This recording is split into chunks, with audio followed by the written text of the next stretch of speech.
commit into the hands of God the soul of his servant Queen Elizabeth.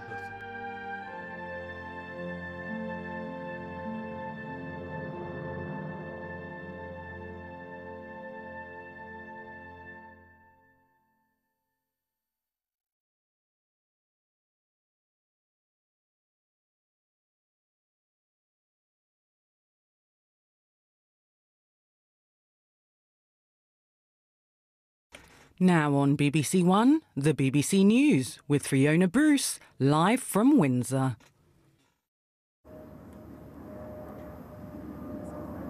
In a day of ceremony and sorrow, the nation and the world has bidden farewell to Queen Elizabeth II.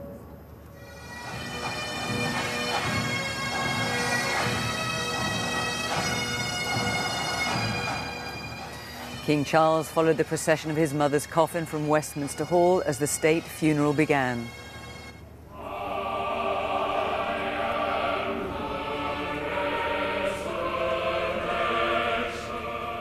The coffin was carried into Westminster Abbey for a service attended by 2,000 guests, including 500 foreign leaders, royals and dignitaries. All the generations together, the Queen's grand and great-grandchildren in solemn procession.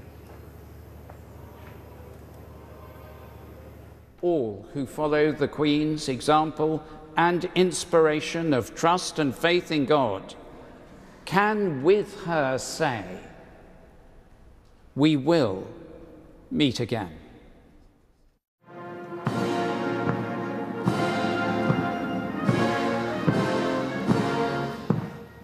The funeral march echoed around central London as the coffin was accompanied on its final journey by members of the armed forces from the UK and Commonwealth. Around the country, people gathered in towns and cities to watch the funeral and to pay their own respects. A few of us were singing hymns along and the national anthem, just immensely proud to be British. Everybody stood up, everybody sang, it was very emotional.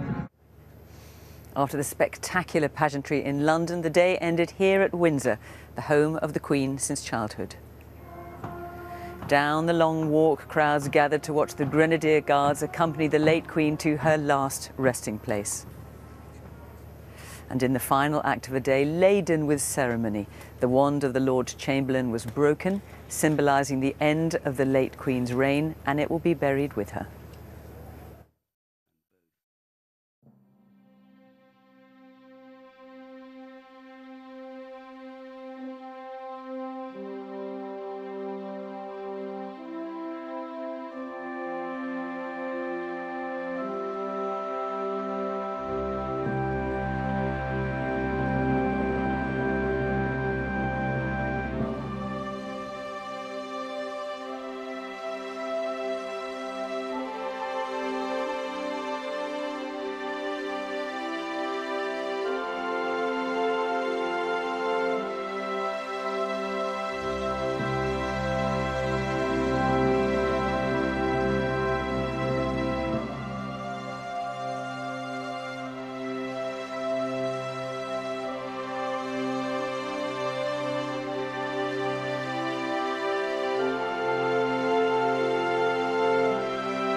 Good evening from Windsor, the final resting place of the late Queen, and where a service has just been held in St George's Chapel in honour of her life.